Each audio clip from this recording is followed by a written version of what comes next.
couple of weeks ago, I made 2 videos in which I discussed the question of how important game reviewers and reviews are to the gaming industry. How much value do we really place on game reviews? The whole debacle concerning popular video game critic Jim Sterling and his Legend of Zelda Breath of the Wild review kind of got me thinking about this topic again because of the massive negative reaction his review garnered from die-hard Zelda fans. Basically, for those of you who don't know, the story is that Jim Sterling gave Breath of the Wild a review score of 7 out of 10, stating that while the game is good, it certainly does have some flaws and nitpicks which he doesn't like. The ultimate result of this review was supposedly that Breath of the Wild fell from being the 4th best rated game of all time to the 8th. Now, some people were so angry about the score that they decided to DDoS attack his website, which is kind of ridiculous if you ask me. What I find possibly the oddest fact about this reaction is that in this day and age, many gamers have often stated that they have come to rely quite strongly on reviews to determine whether or not to buy a game, but then lash out when somebody provides an honest opinion about a game because it doesn't conform with the generally accepted consensus of that title. It's almost as if your opinion about a particular game doesn't agree with the general public's, then you probably shouldn't voice it, or you should lie and agree with the general public just so you don't create any waves. But then the value of the review is basically dead. Reviews overall are very flawed. You're reading somebody else's opinion, often somebody you don't know, about a product you wish to buy. It's not really surprising that sometimes you may agree with this person and other times not, but at the end of the day, you're trusting that this person was honest in their review and that he or she provided a true account of their experience playing the game. I haven't played all that much of Breath of the Wild myself, but I do know that the game has received incredible reviews and that it is probably an incredible game. But this doesn't mean that everybody has to feel the same way about it. Firstly, it is okay for someone to feel like they wanted something more from the game, especially when it seems that everybody is hyping it up to be the best thing ever created. Secondly, 7 out of 10 isn't really a bad score and is more in line with what user reviews are saying on Metacritic as opposed to what the critic scores are saying. I've already previously mentioned in another video that there is often a discrepancy between reviewer and general user scores because people tend to look for different things when playing a game, and people should always keep this in mind when reading a review. Remember that if people don't point out the negative aspects of a great game, the developers of said game will be doomed to keep including these aspects in each of their releases until it is eventually pointed out that people don't actually like it. Now, a very good example of this perhaps could be seen in the early reviews for Mass Effect Andromeda, a game which many reviewers are comparing to the last entry into BioWare's other massively popular RPG series, Dragon Age Inquisition. Some reviewers are indicating the comparison as a positive, whereas others are indicating it as a negative.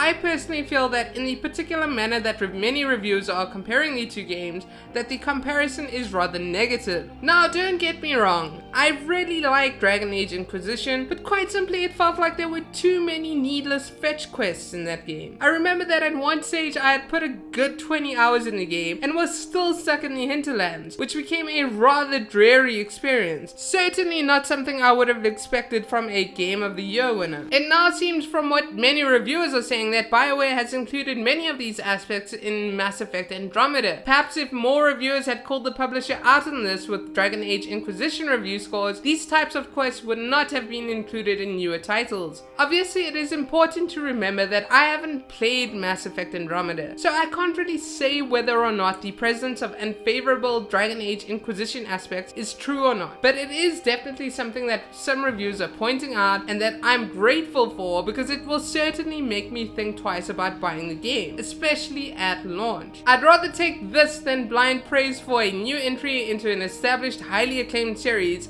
any day. This is not to say that a reviewer can't be biased or have a particular agenda, but this is why you read several reviews and watch several gameplay videos of a new game. I think that due to the fact that there have been so many instances in which gamers have bought a new game only to find out that it's terrible has led to an increasing amount of value being placed on reviews as a whole. But I don't think that most people really base their decision regarding buying a new game on a singular article or video about about said game, but rather an ever-growing schema that they have built for themselves. It's okay for people to disagree with popular opinion on anything really. As long as a person is not stating incorrect facts, every opinion should basically have the same weight, especially when based on something that takes personal preference into such high account. So if you read a review of a game that you don't like, rather than raising your pitchfork, remember that everybody is allowed to have an opinion, and that if you don't like it, you don't actually have to listen to it. So do you think that gamers should get angry about mediocre reviews of supposedly good games? How much value do you really place on reviews? Please share in the comments down below. And if you like this video, please remember to subscribe. Thanks for watching. I'll see you in the next one.